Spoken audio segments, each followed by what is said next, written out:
Cholesterol. You hear that word thrown around all the time, right? But what is it really?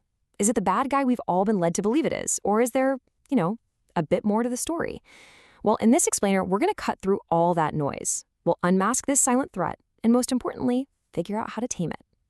Okay, first things first, let's just bust a huge myth right out of the gate. When you hear high cholesterol, what's the first image that pops into your head?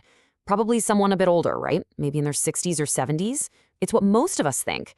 But that assumption, it could be seriously, dangerously wrong.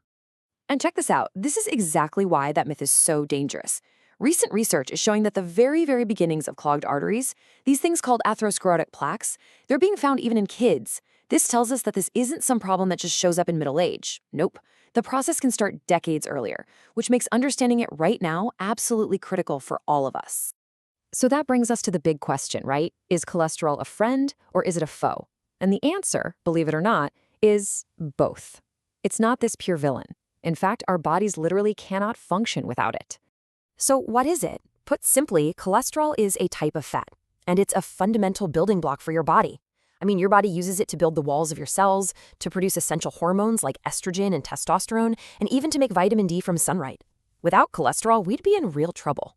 The problem isn't that it exists. The problem is when we have too much of it. To really get what too much means, you've got to meet the two main characters in this whole story, HDL and LDL. The easiest way to think about it is this. HDL is the cleaner.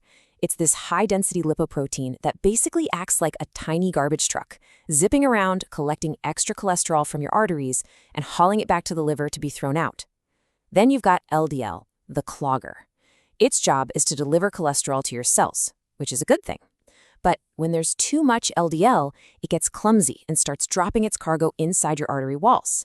And that's where the trouble begins. And that leads us directly to the really sneaky, silent process of how these blockages or plaques actually start to form.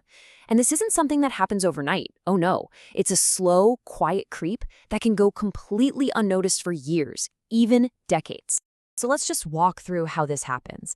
First, that extra clogger LDL we talked about, it slips into the wall of your artery. Your body's immune system sees this as an intruder and launches an attack, which causes inflammation. In all that chaos, a plaque starts to form out of cholesterol, cell debris, and scar tissue. Over time, this plaque just gets bigger and bigger, narrowing the artery like a pipe that's slowly getting clogged with gunk. But here's the most dangerous part. That plaque can suddenly break open or rupture. When that happens, a blood clot forms to plug the hole, and that clot can completely block blood flow, leading to a heart attack or a stroke. Okay, I know that sounds really scary, but here's the great news.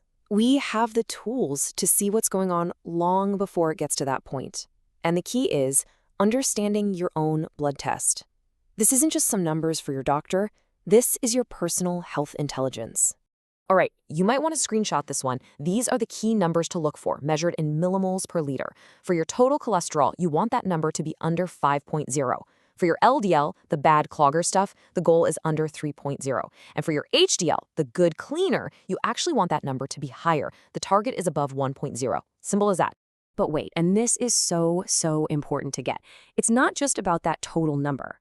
You could have a normal total cholesterol, but if your good HDL is in the gutter or your bad LDL is through the roof, you're still at risk. It's really the balance, that ratio between the cleaner and the cloggers, that gives you the true picture of what's happening with your heart health. Okay, enough about the problem. Let's start talking about solutions. And honestly, the most powerful tool in your toolbox is what you put on your plate every day. So let's build your action plan, starting with food. The single biggest, most important rule is this. It's not about going on some crazy no-fat diet. It's about swapping the unhealthy fats for the healthy ones. It's a trade-up.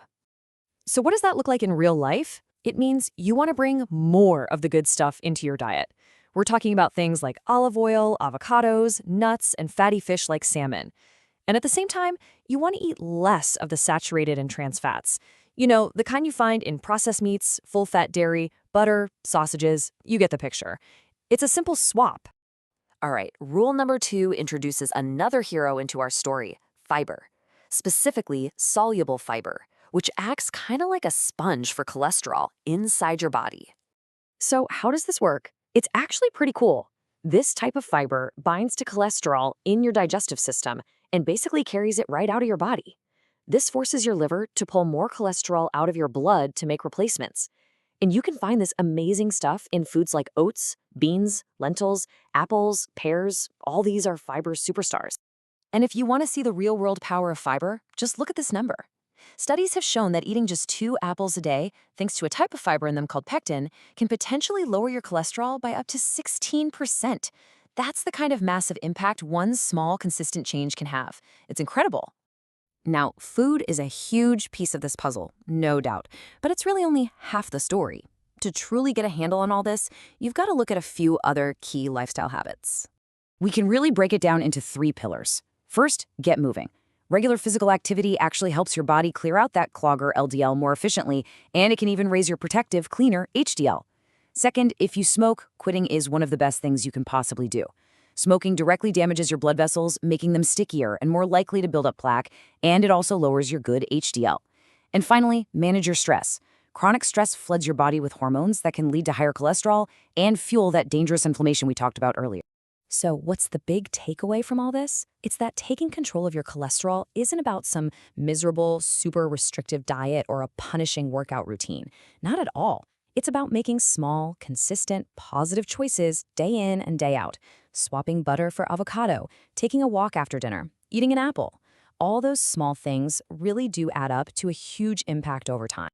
And that really brings us to the end. So forget about I'll start Monday or next month. I want you to think about it right now.